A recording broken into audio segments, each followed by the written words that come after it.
One of the things I think a lot of people need to understand is we aren't a museum piece. The Inupiaq people are a living people and a living culture. Even though we're in northern Alaska, which covers this vast area from Nome all the way over the Canadian border, is that there's this extreme value of interconnectedness and interdependence. It's a hunting society, a gathering society from thousands of years. This is what creates our culture. That special relationship between humans and the natural world and the animals, and that it teaches you how to have a society that doesn't do too much harm to the world. Love and respect for nature, for one another, for our elders. Very, very fundamental value, key to life. Our values are something that bind us all. The importance of sharing with one another, the importance of spirituality, and the connection to the land, our traditions, how we hunt, sharing of stories and songs and dances. I'm Inupiaq. I'm from the Arctic Ocean. I am Inupiaq. It's very important to me. It's who I am as a person. And we're very proud of who we are, and we want to continue that.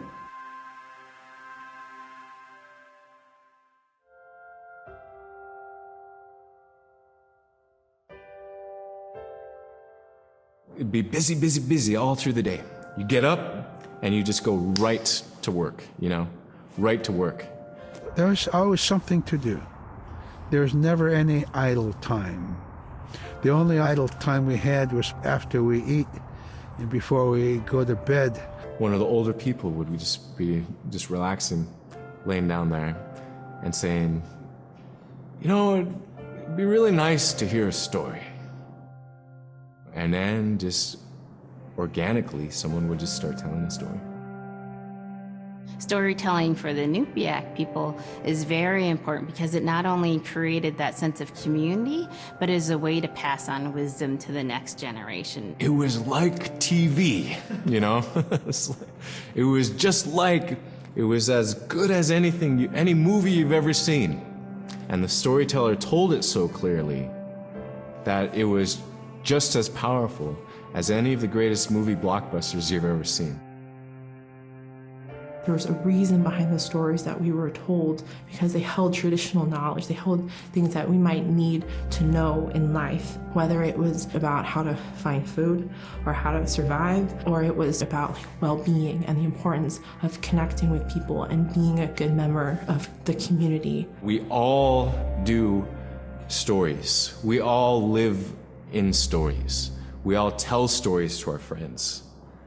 And they need to be told. They need to be heard.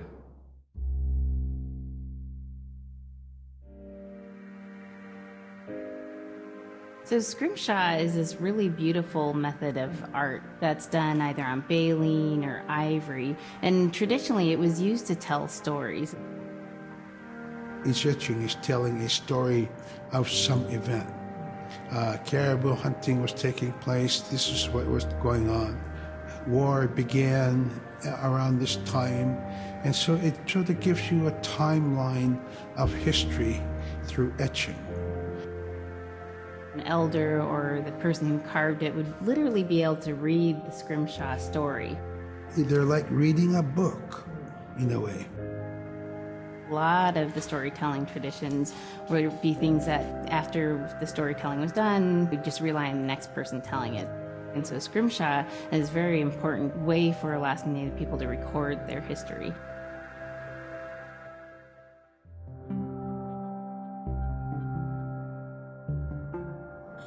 When I was growing up, my grandpa had a pet white fox. If you're a good friend with a fox, when there's danger abound, they try to keep you from getting into trouble.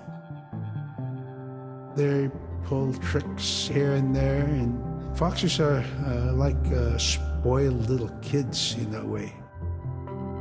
When you let her out, she'd go prancing out in the snow, jumping in the air. I know she was happy then.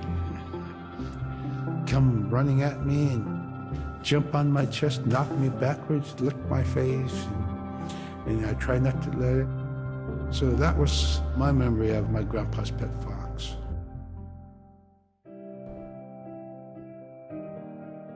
Caribou was, it provided for us in many ways. Our clothing in those days was made of all caribou skin.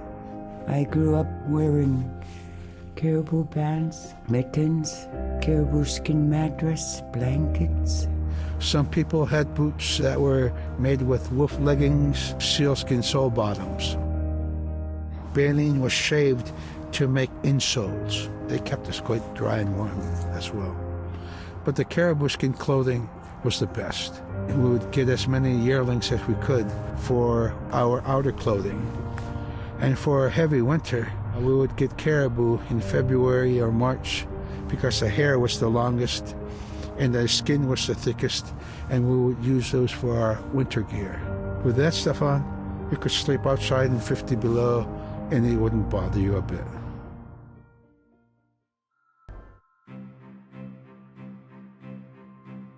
Silla is the weather.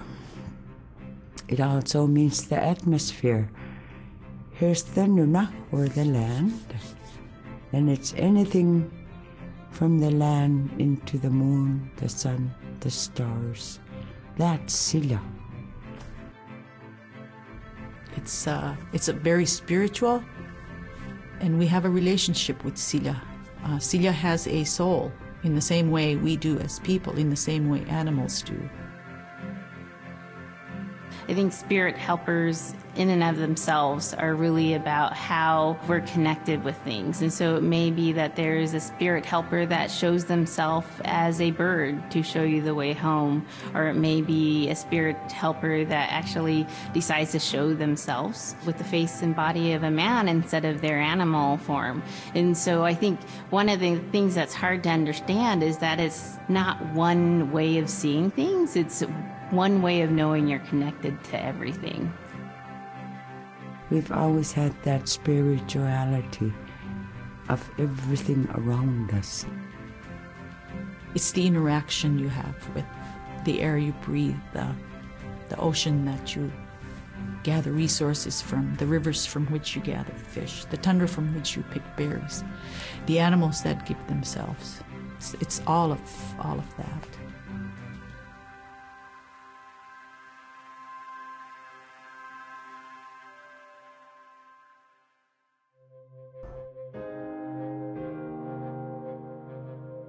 In the winter, when we were traveling, we didn't build sod houses, we built snow houses. In Canada, they call them igloo, but here in Alaska, we call them apuyak. We'd do a day of travel, and then we'd make a apuyak.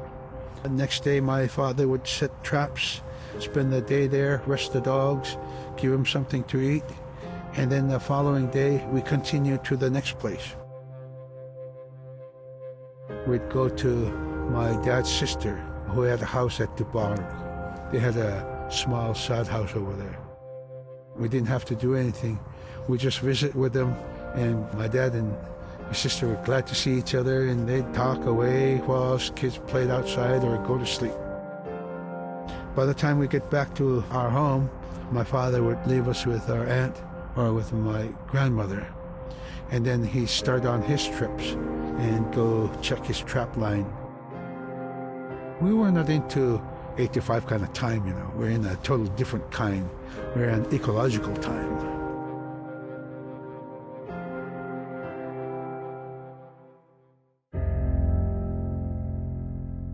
Drum is something that's common to all cultures in Alaska.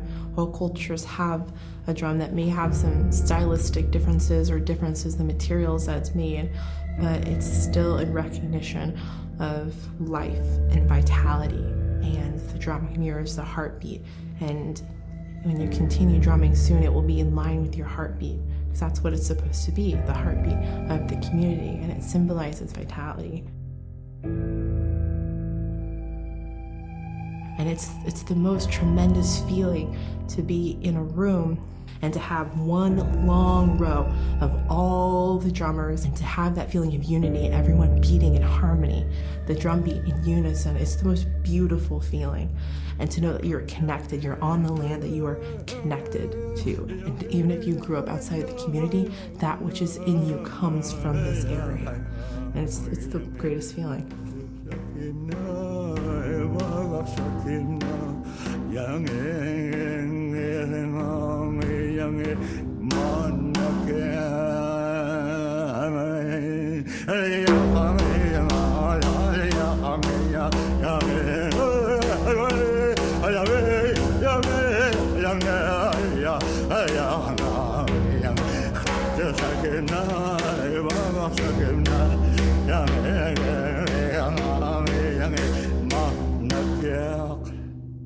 Man, I went at it and look what happens. Oh.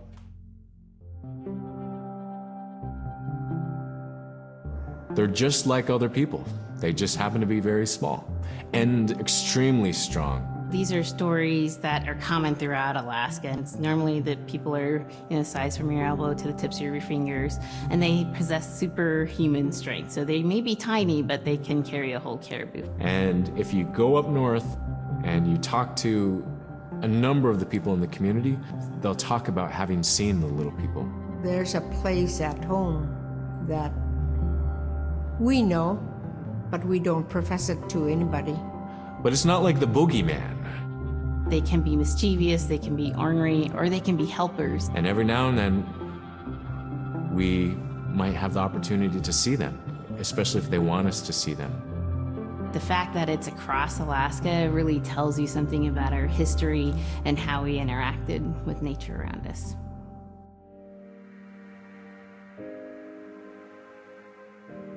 The bola is what we call kilamitang.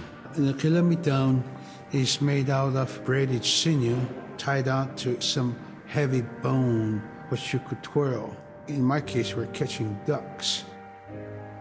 When we're out whaling, sometimes the ducks start flying. And they're good for duck hunting. You know, if you're a whaling crew, you can't make too much noise. So you can't use a shotgun for getting some duck soup handy, you know. So bolo was a really handy weapon to use for catching ducks.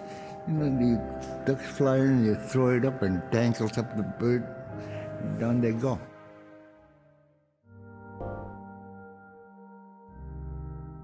The scariest I've ever been, I was 12 years old.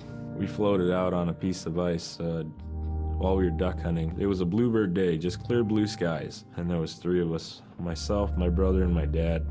Next thing you know, we see this dark shadow on the ice. We look and it goes behind us. So we all jumped up, startled, and my dad, he started running. We got back to the ridge there. The ice had fractured, cracked, and broke off, and we were floating away. We were drifting. It was close enough to where my dad would have made it. He stopped and he thought about throwing us across, and if one of us was on the other side, we would be split up. So he stopped, and he just so happened to have a cell phone on him. 911 didn't pick up. That's the worst feeling in the world right there. 911 did not pick up. So he left a message because they record their calls. Once he had relayed that information, his cell phone died. That was the scariest moment I've ever had in my life. We were floating away and I thought we were left for dead. He kept calm during this situation. He's bringing out everything positive in this case. You know, I'm crying, my brother's freaking out. It went from clear blue to dense fog. Within a couple hours, we heard the chopper flying around, so they must have gotten our message. We thought we were saved, and then the chopper sound went away. So we lit some of the sled on fire. It's plastic. We thought black smoke in the fog would create some kind of marker. Chopper pilot had mentioned when we got rescued, you could see a glow in the fog. And he slowed down there, and sure enough, as soon as he slowed down, we got within visual, that was definitely the scariest moment of my life, was floating away and not knowing what the outcome was going to be.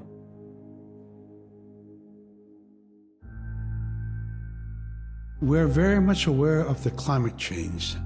And it's been for many years, even before climatologists were noticing this change, Inuit were already saying, Sila alangokto. Our climate is changing. If the heat is going the way it is right now, for us it's going to be pretty bad. Different birds are coming, and they're coming earlier, and sometimes rain is more than what we want, because when there's more rain, we know it's going to melt the permafrost. In my time as a young whaler, when I was 9 years old, we're hunting from ice that was about 25 feet thick. And there's giant icebergs already floating, coming by. That was the first signs of a changing climate. Ice that never broke before was now moving. Now, here it is 50 years later, we're hunting whale from ice that's 18 inches thick. There's no more thick ice. It's creating a malfunction in our whaling season is what it is. Actually, more than that, all seasons in general. I think we are more scientists than more people will realize. We have more knowledge of those things than people will ever know. My brother was out seal hunting. He got attacked from behind and managed to grab his knife and save himself. When he came to realize, oh no, it's a mother. We've always known traditionally that we avoid killing a mother. It's always been sacred to us to protect them. He had to present himself to the council, and so he was given the job to mother the baby, and we kept it. It got so big, it went over the barricade one day and got to the dog food, and that was an indication that, brother better go teach it how to survive on its own. So he did. I really got attached to the bear because I more or less grew up with it. And some days when brother took him walking, once in a great while he'd put me on the bear and I would ride on it like a horse. I was just happiest little girl in the world.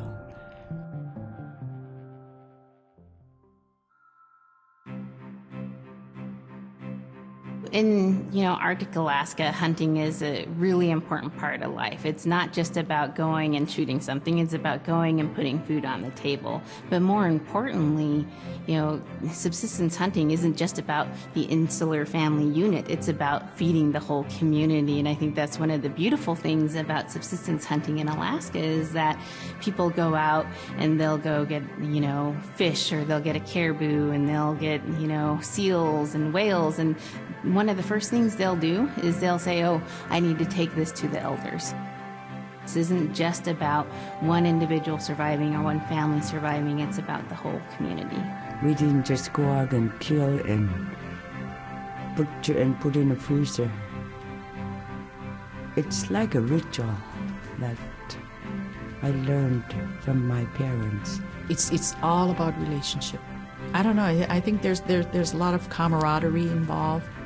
And just being out on the land or being out on the ocean, it's like getting back in tune. I'd rather be out there. To me, once I go out there, it's the world that I learn from.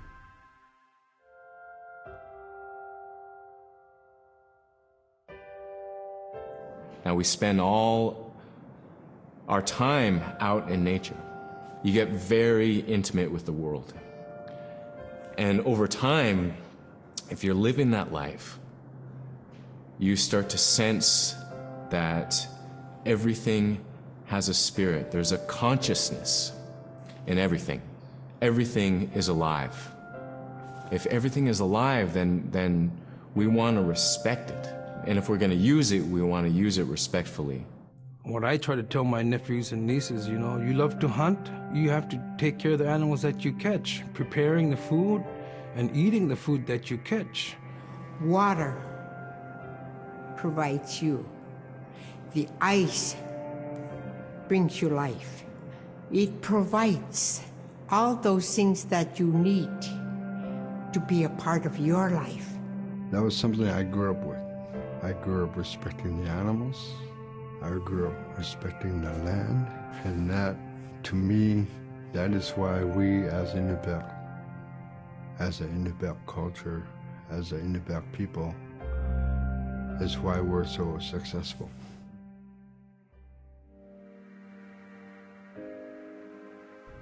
I think most central to the ideology of the Inupiat is the idea of sharing. Being able to feed the community, feed others.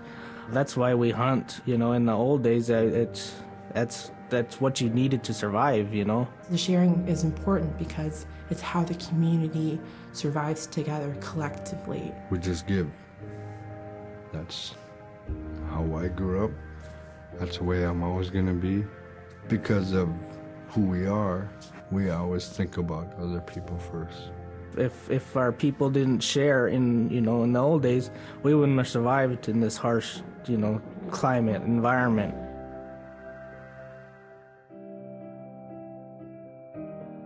Big Diamond, Little Diamond, and King Island. And in those three islands are the stepping stones to get to America. So King Island is this absolutely beautiful place off the coast of Alaska. And if you can imagine being on this really kind of rocky island that kind of shoots up from the water to these cliffs, and then all of a sudden you see these stilts, and then you look up and there are these houses. They were built on the cliff up high because of the ice. Being an island in the Bering Sea, you have ice that's being pushed by the winds onto the island. So it's going to pile up 50, 60 feet high. Structures are still there today, and people have returned to King Island. It's a growing community as the people return back to their island.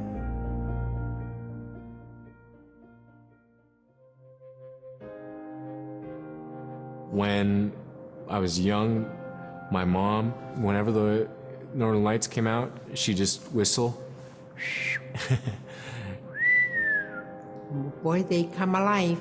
Just keep whistling and that aurora will just like, you can almost hear it. And then she explained to me a little bit later that those are children, and children who've passed away when they were children. You don't want to draw them in too much, is what she said, because then they could play football with your head, play Eskimo football, and that's what they want to do. They're always playing, those children up there. Don't play out without your hood on. If you don't have your hood on, the Aurora person is going to come down and chop your head off and play ball with your head. It wasn't like they were trying to do bad, or it was like a scary story or anything like that. It was just, that's how it was, that's what it was.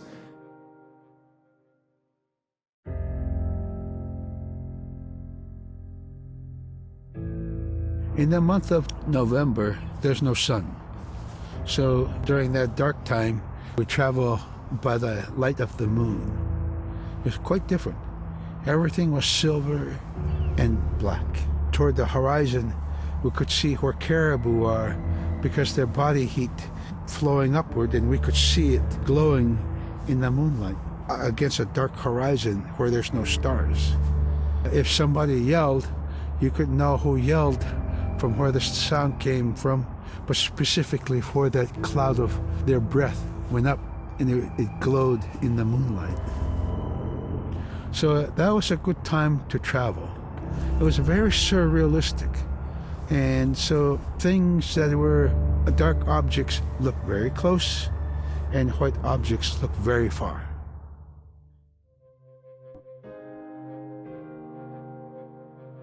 We are taught that there's no hierarchy. It's not everything else and then man, humans on top, and they're separate from everything.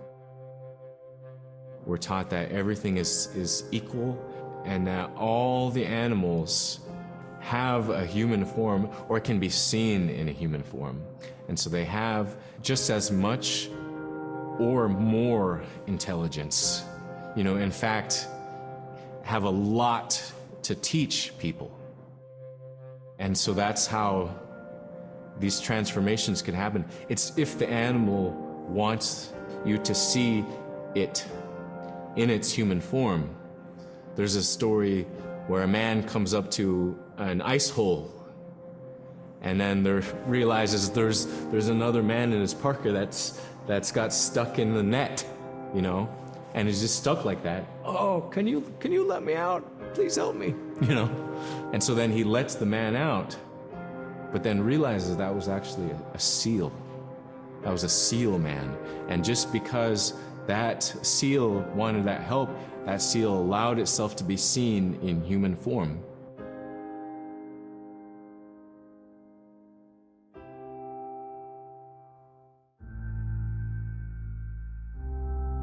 We have our Dimi, the body, which returns to Nuna, the earth. And we have Atik, who is our name that has been passed down to us over the generations. The spirit of our Atik lives on so long as man remembers that name. It would be hard to describe what happens after death. The feeling is that when our anak returns to Sila, then that may be reborn if the name is passed on to a new child who can then retain some of the memories of the original name. And so it's not uncommon for grown-ups or adults to meet a child who has the same name maybe as their grandmother and say, "Hi, Aka," which means grandma, "Hi, Appa," or "Hi, little mom," or "Hi, little dad," because it's the traditional belief that the soul, is continuing on. Humans are renewed and replenished over time. Just like our plants. Every year, flowers are born and bloom and they die. Next year, they are born again.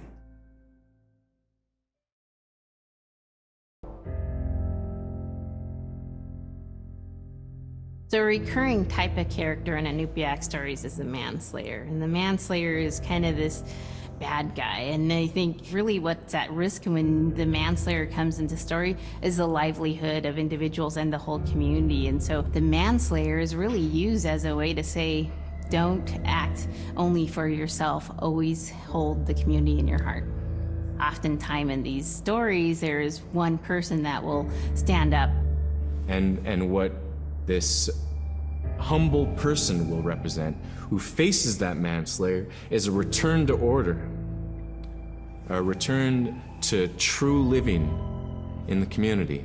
And it just takes that one person. It could just be that one person that can help to change everything. Because everyone wants to live a good life. Everyone wants to have a good community.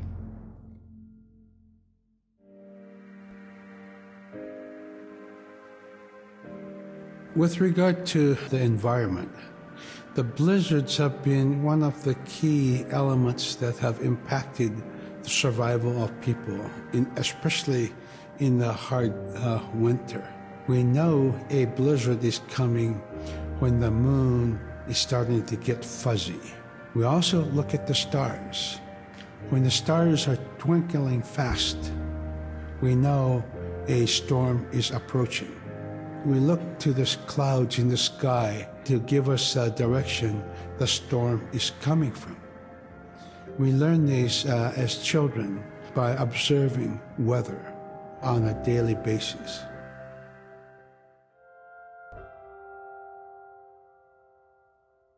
With the story of Kunuk Sayuka, told by Robert Cleveland, it's just a it's just a masterwork. It's a well-known story among the Inupiaq people, and in our case, of producing a video game that really reflects indigenous heritage. It captures the imagination, and it's something that you have a very specific kind of task to do. There's a blizzard, you know, and it is just a non-stop blizzard that is overpowering the people. And there's one man that wants to figure it out. And in our case of the story, it's a girl that wants to find the source of that blizzard. The blizzard man, it's like that is the physical embodiment of an element of nature. And so there's a person that needs to go up and take away that adze, that's chipping away that snow. In that community, the person least expected is the one who stands up and makes the difference. Humility is something that we value, and where that comes from is the idea that you are not the biggest thing in the world. And when you live in an extreme environment like where the Inuit reside, you're at the whim of the environment, of the climate, of the animals. You can be as prepared as you can, by learning from your elders, but you're not the biggest force in the world.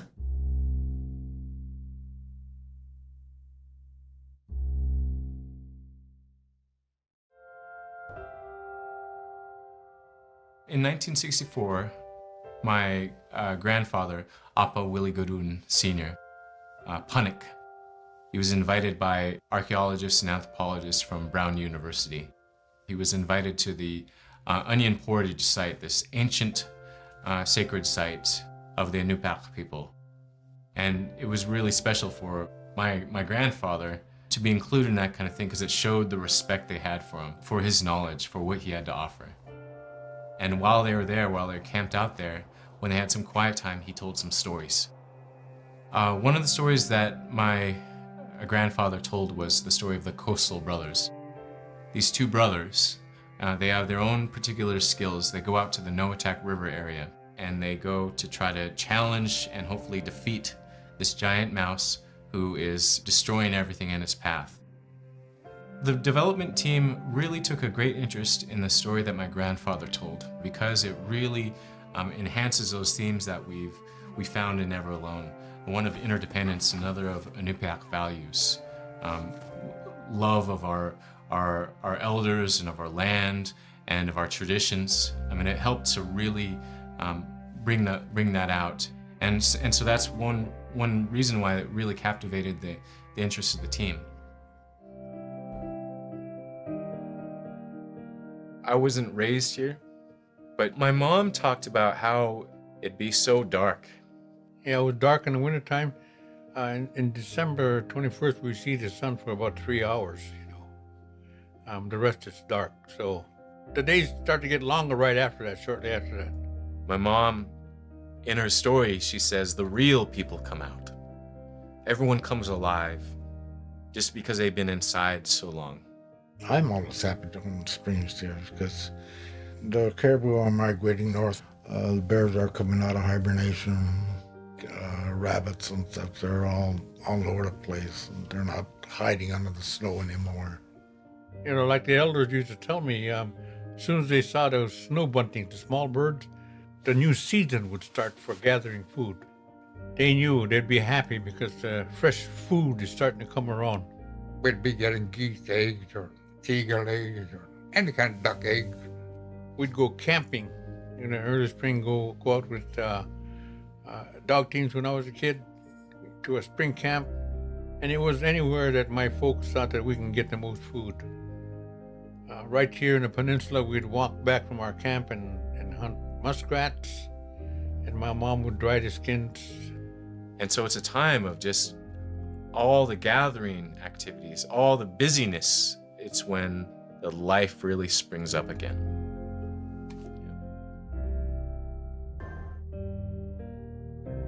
Because we're all Inupiaq, upriver, along the coast, I'm considered coastal. Tare mi means I'm next to the ocean. Kum mi is up the river. And I'm proud to be a Tareemi because I can hunt out there where those guys can't. I was taught to be aware of all the conditions out there. In fact, a friend of mine, an elder, he's passed away since. One year he came down, he had a small boat, just as the ice was going. He followed the ice down from Cayena, okay? And he came down, he says, Willie, I come down just to go see how you guys hunt. Let's go. I said, okay. I got my boat ready and we took out. And the ice was moving out there, you know, big chunks and that kind of stuff. So there was one area over on the Kuzentern side I was watching, being aware of how the ice was moving, how fast the current was moving, that kind of stuff. Automatically, you know, I was taught that by my dad. I was really watching and everything. I said, oh, we got to get out of here. And he looked around and said, how come? I said, our way to get out of here is closing up. So I took off. And he was right behind me. I went through okay, and then he went through, and he said he looked back after we went through, and the ice came up. It came together and came up like that. And he shook his head when we came back, and he said, I will never question the price of seed oil again. I see the danger you guys go through. If you don't know what you're doing, bad things can happen to you out there. Yeah. That's a great story. Well, it's the truth, you know, Yeah. what I went through.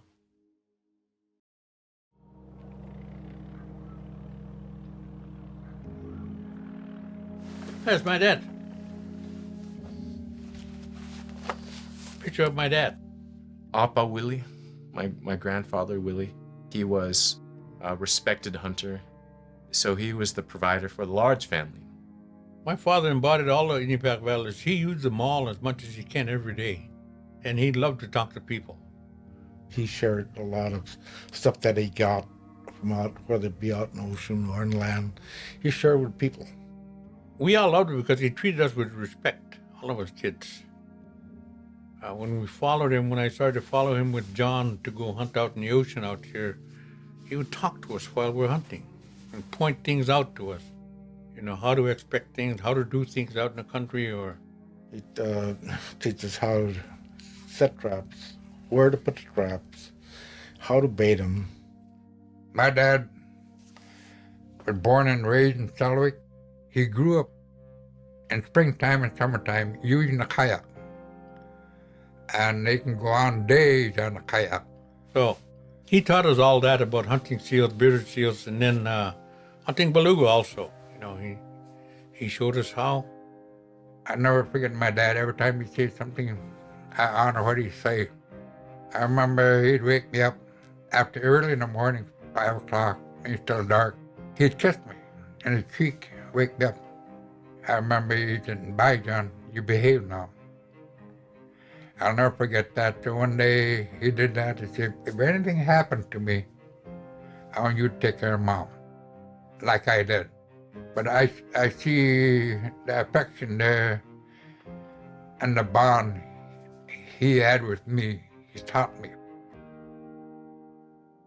So to really reinforce Inupiaq values, the things that our elders identify that's important to them, we really thought of respect for all things, respect for the animals in particular in this case.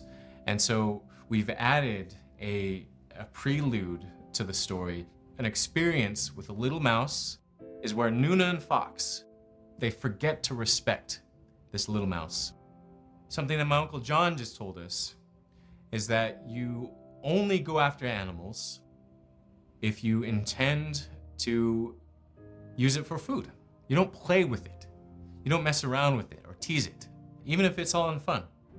Well, once Nuna and Fox defeat the giant mouse, that's when they learn their lesson, where the mouse comes back to them, their little mouse, their friend. And this story really, it's about respect for all things, respecting all animals all the time, never forgetting to respect them. And that's an essential Inupiaq value. It's one of the key things that our elders always talk about.